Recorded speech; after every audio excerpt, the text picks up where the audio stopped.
Hello, gentle marketers. Welcome to episode 57 of the Gentle Business Revolution podcast, the show where we talk about marketing your business by disrupting the current marketing paradigm and changing it to a gentler approach, one that's based on empathy and kindness.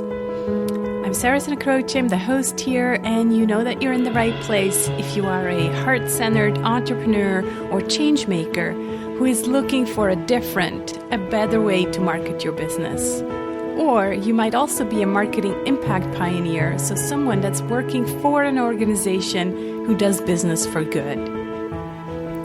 Today's episode falls under the P of partnership.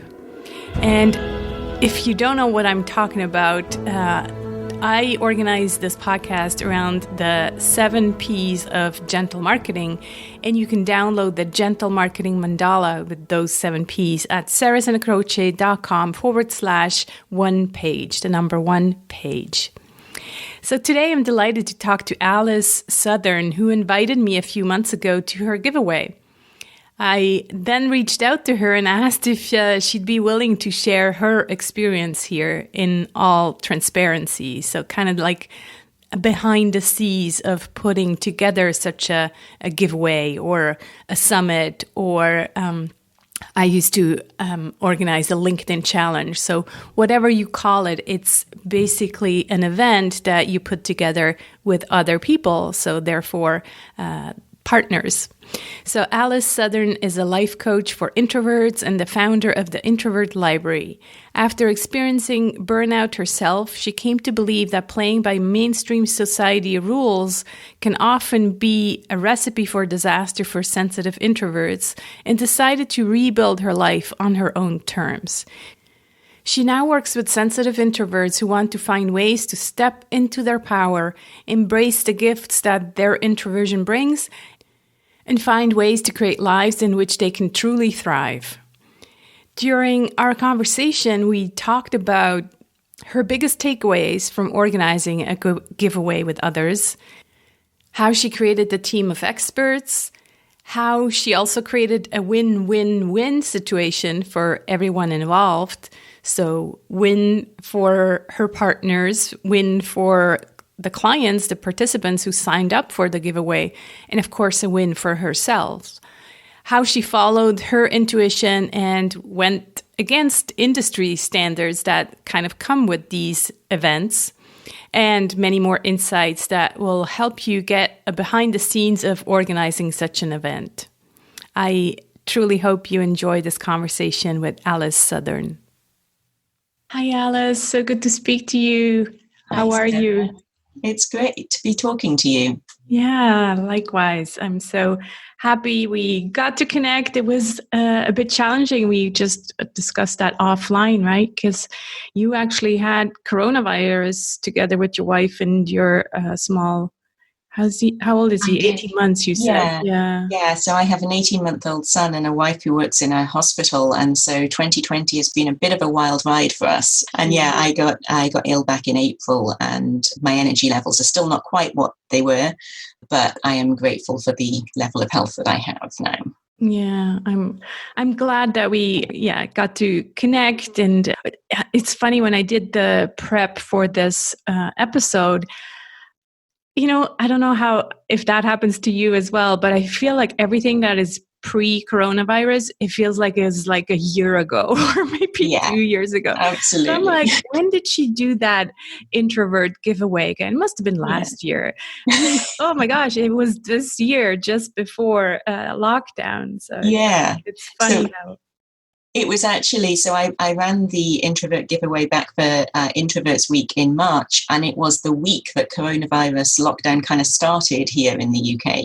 Wow. And so it was the exact moment that my world changed. And so that was really part of the experience of running it for me. Yeah. So tell us a bit about that. And maybe we can kind of start by defining what a giveaway is and just kind of how it works, because not everybody might have been participating in one yet.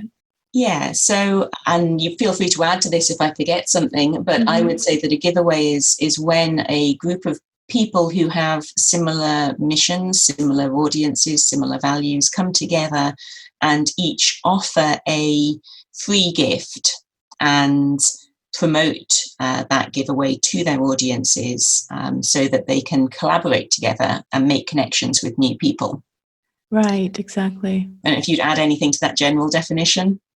No, I think that's it. It could be, so in your case, it's a giveaway, meaning you actually, you get access to resources that you download, or maybe it's a course or things like that. Sometimes what I used to do in the past is these LinkedIn challenges. So same idea, you get together a group of experts and then you have a daily, I used to have a daily LinkedIn tip. And then in my case, I had also kind of the kickoff call and the grand finale, where all the experts got together in a Zoom call and we had kind of this webinar. So there's different variations, of course, of the same thing. And sometimes you also see them being called summits. So in the end, it's the same thing, except that maybe for giveaway, it's more, it's not so much webinar oriented and more content oriented. Would you agree with that? The event that I ran in March was very much around getting free resources. It didn't have any live element to that. And that was a deliberate decision for the March event that I can perhaps talk about a little bit later. Yeah. But yeah, that was what I ran back in March. And I was reaching out to people whose businesses I'd been following for a while, whose missions I really believed in, and who were also working to support introverts and gentle souls in general. Yeah.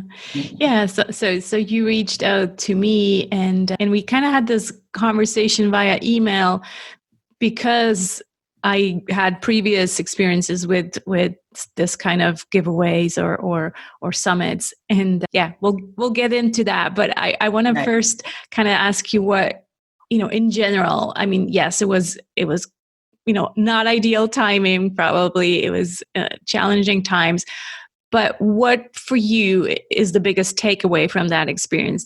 Was it a positive experience for you, or I would say that overall it was a very positive experience for me. I think the biggest takeaway that I got from it was actually how much I love having an excuse to reach out to other people who are running similar businesses. I love that. I was, because I've been running the Introvert Library for 2 or 3 years now, and I've been doing it mostly on my own. And I'd set the intention of making 2020 my year for collaboration and connection, and I'd experimented with a couple of different partnership projects, and so the giveaway was kind of part of that experiment to see what it is that I most enjoy offering. And really what I learned was that the bit that I enjoy most is the connections that I've made with other business owners, and having the excuse to reach out to people and say, and to have something to offer, right? To feel like I'm bringing, rather than just saying, hi, I like what you're doing, let's chat, which has its place, but being able to say, this is something that I'm running that I think might be of interest to you. It kind of gave me a little bit more bravery, I think, for reaching out to people, because it's scary to send that first email.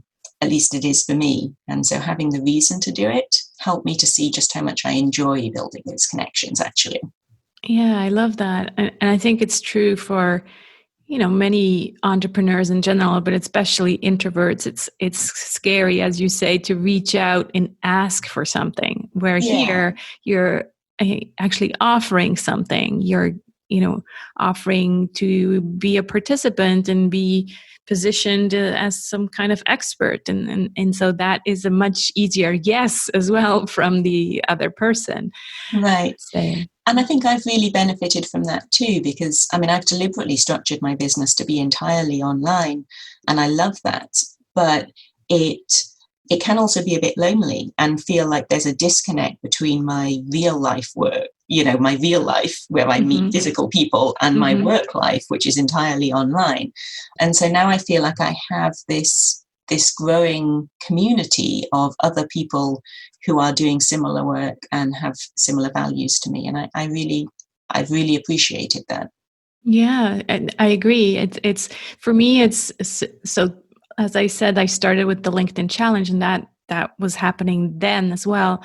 And now it's the podcast. So same idea, right? Reaching out to people, offering to have them on my podcast, and from there the exchange really starts to happen. And if we resonate, because we have these 30 minutes to an hour together, then from there it can grow into something much bigger.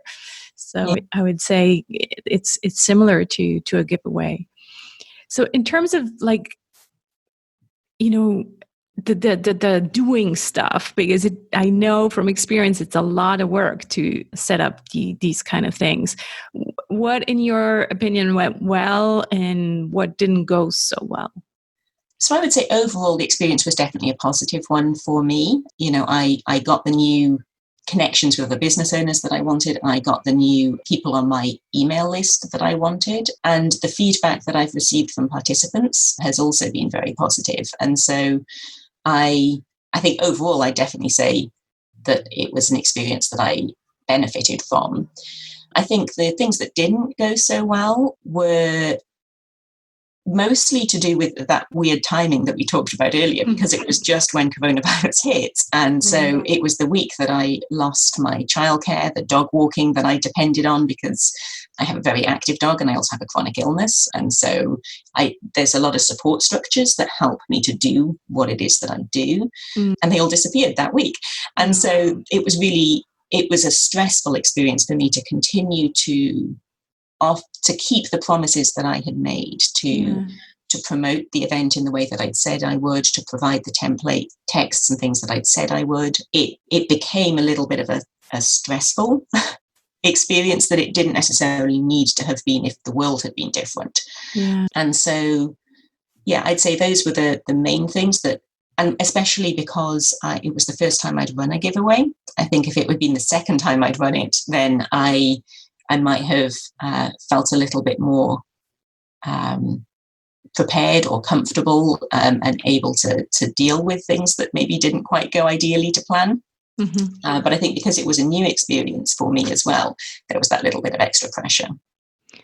Were there a lot of things that you needed to take care of during that week, or was most of it already set up and ready? So it was more like the community engagement that you needed to take care of? So I'd created all of the web pages for it in advance, and I had created some. So part of the offer was that I was making was that I would create template emails and social media posts and things like that to make it easy for the participants to promote the event. And I would love to say that I had created all of those in advance, but the truth is that I hadn't. And so I'd created some of them, but the other ones had to be done that week. And I was also, there were some of the participants were also new to participating in a giveaway as well. And so they were bringing questions about how this worked. And so there was a little bit of back and forth as well about that. And then, things like Instagram, I don't use a scheduler for. And so they needed to be posted manually each day. And so it wasn't a huge amount of work. And in an ordinary week, it would have been completely fine to do all of that as I was going along. I just didn't know that it wasn't going to turn out to be an ordinary week at all. Yeah. Yeah, it sounds like you would have been on top of it if it wasn't for losing all the support with childcare and everything. Maybe we can just kind of go for the listeners who have never created a giveaway or a summit, because you talked about there's basically two groups, right? There's the participants, those who come in, sign up, leave their email, and get the free resources, and then there's, can't remember how you refer to them. I refer to them sometimes as the experts. So the people that you reach out to and say, hey, would you give your free resource in exchange for then also sharing the event with your audience? So I think that's why there these events are quite a bit of work. Maybe you can go into explaining a bit about the promotional side. So what needs to be done to promote the event just in general to maybe your audience and social media, and what needs to be done to, help your experts to also promote it to their lists. Right. Sure. So for my promotion, I decided that I was going to email my list 3 times per day and post on social media once or twice per day. Sorry, email 3 times over the week and post on social media 1 or 2 times per day. Right. And so I had to create all of that content. Now, I also provided templates for the experts to promote it as well. And so I provided, I think it was 3 or 4 template emails to all of the experts, and several social media posts. I can't actually remember how many. I provided template, Facebook, Instagram, LinkedIn posts and tweets as well. And so that was, I would say, the bulk of the work was creating those templates. And obviously there's some overlap. The emails that I used, certain phrases or paragraphs or things I could reuse in the template emails, but that didn't always work. Sometimes you had to change things. Yeah. And then you had to also set up affiliate links. So each expert had his own affiliate link. And so there's probably questions from new experts. Well, how does that work? And how will I...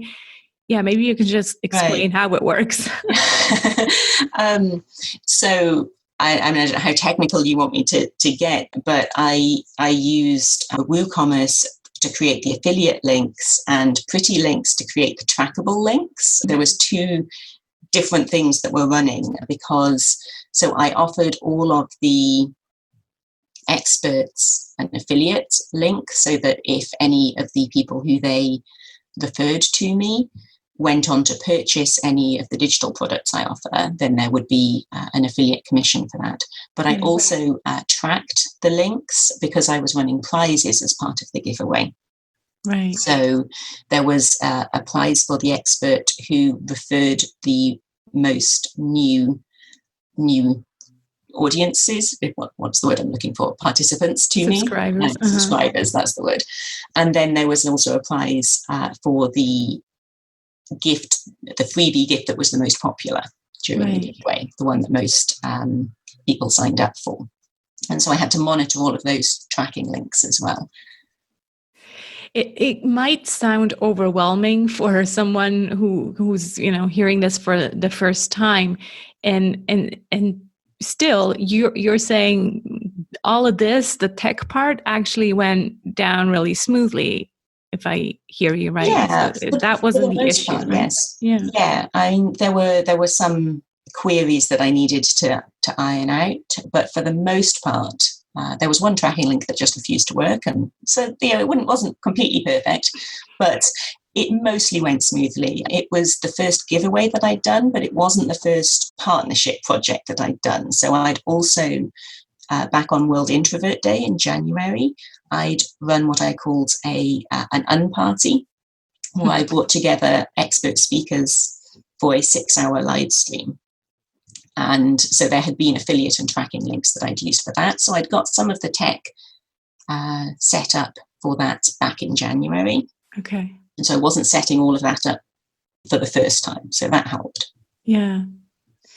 It feels like it's like orchestrating in a way a big project, right? Because there's the tech part that you need to pay attention to, then there's the people part, so the experts. What I felt like there was always 1 or 2 people who didn't hand in the things that they needed to hand in time, and you had to run after them. So there's the people part, and then there's the community part, which is your participants and questions from there. You didn't have the live aspect to it, but there was probably still emails that needed to be responded to. Absolutely. I think that's the joy and the challenge of collaboration, right? It's the human connections that make it worthwhile. Yeah. And it's sometimes also the human connections that require the work, right? Because yes. We're all human and we all have lots of things going on, and sometimes we miss an email, or sometimes we just forget to do something, and that's just what happens. But it is, I think the orchestrating is quite a good work because there are quite a lot of moving parts to a project like this. That's it. Yeah. I remember when you reached out to me and we kind of had an exchange about my previous experience. I told you that I kind of didn't like the industry standards that seem to be out there regarding these events, and that I had decided that I no longer want to send out 3 emails. And we had a very open exchange, and you said, yeah, that's fine with me. Just send it out once. I think I included it in my weekly newsletter and maybe posted it on social media. But what do you what has gone through your head when I came with that request, and what did that, like, do you regret changing it and going only to 1 email for the experts, or is there, a certain way that you realized, okay, maybe things have changed, maybe there is a different way that I can get experts to participate without requiring it in the official requirements? Yeah, no, I mean, I absolutely didn't regret making the change. I think when we had that exchange, so I'm going to back up a little bit more. So I said before that this was my first time running a giveaway. Yeah. So all I had to go on was kind of the industry standards, I suppose. I researched several different other giveaways to see, how much did they charge for their participation fee? How much did they require experts to promote the event? And I researched the industry standards and I discussed them with the coach who I was working with. Mm-hmm. And I was aware when I did it that the industry standards did not feel good to me. Right. And so I had already reduced the participation fee and the promotional requirements from what I could see was the standard. Uh-huh. So I'd already done that. And then I had the exchange with you, and there was a little bit of me that when you first said it, I did feel a little bit defensive, because I was like, well, I've already done this. Right. But it only lasted for probably about 30 seconds. And then I was like, no, actually, Sarah's right. And I know this. And that's why I'd already tweaked things. And mm-hmm. in some ways, you gave me the little push to be that bit braver and do what I actually already knew was right. Mm-hmm. And so I know that when it comes to the people who are on my email list, I really value the relationship that I have with them. I know for myself that my email inbox is a very crowded place, and I only want emails in there that really bring me value. Mm-hmm. And so I try to be that to the people who I email. So why would I expect other people to do something that I wouldn't be comfortable doing myself? And so I reduced the promotional requirements down to only 1 email per week. And I think it was 1 social media post as well. And what I did was I still provided the same amount of template emails and posts as I said I would. Mm-hmm. And I know that some of the experts did promote more than just what the minimum was, and others didn't. And I trusted them to do what they felt was right for their audience. Yeah. And overall, it probably did mean that we got fewer signups than we would have.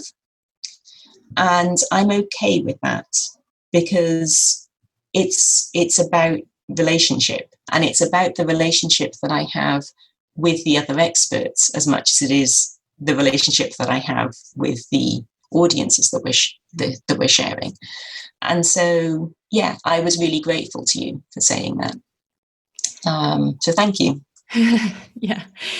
It's so interesting that to hear that journey, because that's really also the journey that I had to go through when when I kept getting invited to be on these things, and it just didn't feel good to, send out 3 messages, because it feels like pushing this event onto someone, where if I just send it once or twice, then it's more like an invitation. But since I'm also since I'm also an affiliate, it felt more like, oh, this is just about me, and about getting as many signups to this event so I can get more affiliate money out of it. And so if I really listened to myself and thought, well, how am I being of service to my audience, then it's mentioning the event for sure, but not mentioning it over and over again. I think this is it's a really tricky issue with all kinds of partnerships and all kinds of promotion, right? I went through a similar journey when it came to reaching out to other experts who I wanted to participate in the giveaway. Mm-hmm. And so, I reached out, the first email is scary, but when they don't reply and you have to make the decision as to whether to send a second email, that's even scarier in some ways, right? The follow-up email, yes. And it's tricky because on the one hand, I know that I'm really busy and sometimes I don't reply to the first email, and I really appreciate it when people send a follow-up email and kind of give me the message that they value me enough to follow up and to know that I am a busy person who has lots of different demands on her time, and that they're okay with that. And so it's finding a way to do that follow-up in a way that is understanding and compassionate rather than pushy. Yeah. And I think the follow-up is important, but it can be really pushy. And so the thing for me with the promotional requirements for experts in the giveaway, I wanted to be able, the decision I finally came to was that I wanted to be able to empower people to make the best decision for their audiences themselves and to trust them to do it. So for my audience, I did choose to send those 3 emails. Of course. And I felt like that was right. And I think that there were some experts who also felt that that was right.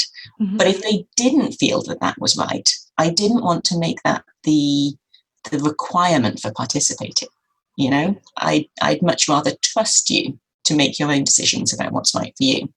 Yeah, that's so well put. I think it's so much about that, because we're at different stages in our business as well, and you don't know that maybe I have sent out too many emails in the past, and now my audience is kind of like edgy, and they're like, oh no, there's Sarah again with her 3 emails. So we don't know all of this, and so making it a requirement is kind of pushing it too far. So and I think it's also, it's lots of different levels of trust, because the thing with a partnership is that it only works if everybody promotes it to some extent, right? Mm-hmm.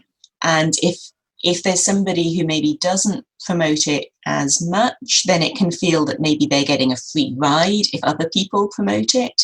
Right. And so that's why people set these requirements. But actually, that's not trusting. If I'm only reaching out to people who I actually think are coming at their business from a values-driven place, that if I'm only reaching out to people whose mission I agree with, then I need to trust them. And I need to trust that the people who do work like that aren't the people who are going to try and take advantage of other people's work. I totally agree. And I think it has so much to do with, also only getting invited to events where there is already an alignment. Because that's what starts happening if you're kind of, surrounded by people who have the same values. You're no longer attracting events where it's all just about the money, I think. And so that's where this trust just innately starts to happen, because you see the world the same way, you have the same values. And so there is much more willingness to, help each other. Yeah, I agree. Yeah. One thing that you said you had seen that in your research when you researched previous other people's events was the contribution from the experts. So the financial contribution, kind of like this is an event that gets you publicity. So that's why I'm kind of charging a small amount to help me with all the work behind putting this event together. That I must admit I hadn't seen that before, and it was new to me. And I thought, well done, I mean, knowing all the work that goes into such an event, I'm like, oh, I'm perfectly happy to pay the $25 for this, because you do get, signups. You do get, you were sharing the event and were sharing my interview and all of this. So it just seems so normal today to see this fee. However, I think back in the days, 10 years ago, people might have been like really surprised that someone is asking for a fee. So I'm just curious if you got any pushback from others who didn't understand this concept. No, I didn't actually. So as you say, I charged a $25 contribution fee. Some giveaways charge much more. And I got some feedback from people who said, this is a great idea to charge the fee. And no one actually said that they were choosing not to participate because of the fee. I mean, there were people who said that they didn't want to participate and who didn't necessarily say why, and that's fine. I'm a big believer that no is a complete sentence. And so maybe financial reasons may have been a part of the decision for those people, but nobody actually said that. I think for me, the tension around charging the fee or not was mostly internal. It was, around me trying to find what feels good for me as to,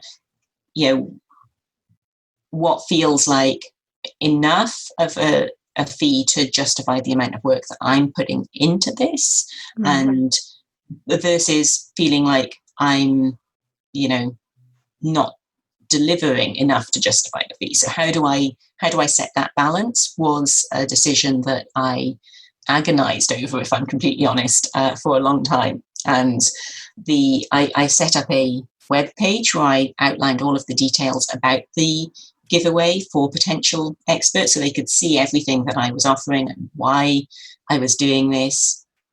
And I wrote that page pretty easily. Like, I was quite clear about the mission of the giveaway and why I was doing this and what I wanted to achieve with it. And the thing that held me up was I changed that figure on the contribution fee so many times before I felt able to actually send it.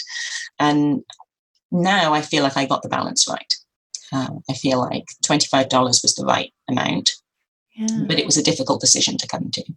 I can imagine. I would have felt exactly the same, because here it's an ask again, right? Yeah, exactly. So that's always harder. But yeah, just to tell you from my side, it felt really good to pay that amount, because I sometimes also felt that if I'm an expert and I'm sharing something, in this case, I didn't even do a webinar, right? Like it didn't even participate with my time. I just participated with one of my resources. So I always felt like on other summits or something, I'm like, what if I'm not bringing enough new people? What if I'm not sharing enough? And given the fact that I didn't want to overshare, I was like, what if I'm not doing my part? And so in a way, it's like paying you for your work. Well, at least I covered that, right? A tiny portion. And then, everything else is bonus, but I don't have to feel so bad. And maybe that's just my empathy thing. But yeah, it felt good to me to pay that amount. And yes, 25, I think up to 50 would have been like, I would have paid 45 as well. But yeah, it's a tricky one, because you're like, well, how far can I go without asking for too much? And so that's really good to hear it from your point of view as well. Thank you. Yeah, no, I think I would definitely recommend doing that again. So yeah, that's the question. Will you run it again? So I think I definitely will run it again. Whether I will run it again in 2021, I'm not currently sure. I'm considering it. I think I enjoyed doing it, and I feel like the fact that it wasn't a time-limited thing was a real big plus for me because, as I said, I have chronic illness, I'm juggling lots of different things. The more that I can make things non-time limited, the easier I find it to balance my energy. Mm. And given the fact that the world went topsy-turvy that week, if that had kind of real-time elements to it, then I wouldn't have been able to deliver it at all. Yeah. And so I think the structure definitely works for me, and I would love to run it again. But I'm also somebody who tends to overcommit. And as we said at the beginning, 2020 has been a tough year, and I have some other projects that I really want to prioritize offering before I run another giveaway. Mm-hmm. And so I'm trying to work as hard as I can to get the things in place for this next project that I really want to offer, without trying to push myself too hard when we're in a global pandemic. So we'll kind of have to wait and see how I get on with some of these other projects before I make a final decision as to whether I'll do it next year or not. Yeah, I think that is very smart to kind of, first look at your energy and then decide, well, is this something that can fit in right now or not? Sometimes people ask us, when is, like, I ran the LinkedIn challenge every year. And so it became almost an obligation to do it. And people would ask me, when's your LinkedIn challenge? And every year I enjoyed it a bit less until I finally said, okay, this is no longer my priority and what I want to do. So I think it's important to pay attention to that and not make it into a should, because that's when it becomes less fun. When it's absolutely. Right? I mean, I'm a big believer in banishing all of the shoulds, but I think for me, my tension is I have so many things that I want to do, and I don't have enough time and energy to do all of the things that I want to do. And so how to prioritize the things that are absolutely the most exciting thing I could be working on it's really hard, actually, if I'm honest. I grieve a lot for the things that I want to do and don't have the time and energy to do. Yeah. But that's what it is. Yeah. Having older kids, I can tell you that there is a time for everything. And I remember when the kids were small, it was like such a juggle and such a, I felt a lot like you, like frustrated sometimes that I didn't have more time to, build these things and create these things. And yet now looking back, I'm like, well, it was another time. It was the time to spend more time with the kids. And now they don't even want to hang out with me anymore. Yeah, that is the tension, isn't it? It's like, how much of my time and energy do I put into me and the things that light me up and make me feel alive? And how much time and energy do I put into the joy of spending time with a little one, because they're only little once, and I don't want to miss that either. Yeah, exactly. And so it's always a balancing act. Thank you so much for sharing this with us, Alice. It has been very insightful and gentle. And I love what you're up to. I would love for you to share where people can find you and connect with you to find out more. Yeah, and it's been really good to talk to you, Sarah. Thank you for having this conversation. So the best place to find me is over on my website, which is theintrovertlibrary.com. And there's all sorts of goodies on there talking about how introverts can create lives in which they can thrive. Awesome. Thank you so much. One last question. What are you grateful for today or this week, Alice? So many things, but probably the top of my list right now is my health, because, as I've said, it has been very up and down year for my health. And so anytime I get out of bed and I don't feel awful, that is a good day. And so today is a good day, and I'm grateful for that. Wonderful. I'm celebrating it with you. Thanks so much for coming on, Alice. Great pleasure. Thank you. I I hope you got some valuable insights from this. I definitely recommend creating something like this with others, some kind of event. The LinkedIn Challenge is really what helped me build my business, build my email list, and all of that. So highly recommended. And if you want to find out more about the Introvert Library, please visit Alice's site at theintrovertlibrary.com. And then tune back in this Wednesday for the final episode of the self-care series for tough times, where I chat with my friend and past client, Nicole Burgess, who's a licensed family therapist, about moving your body and other self-care strategies for tough times. And next Friday, I close this season with another book update. Remember to be the change that you want to see in this world. Speak soon.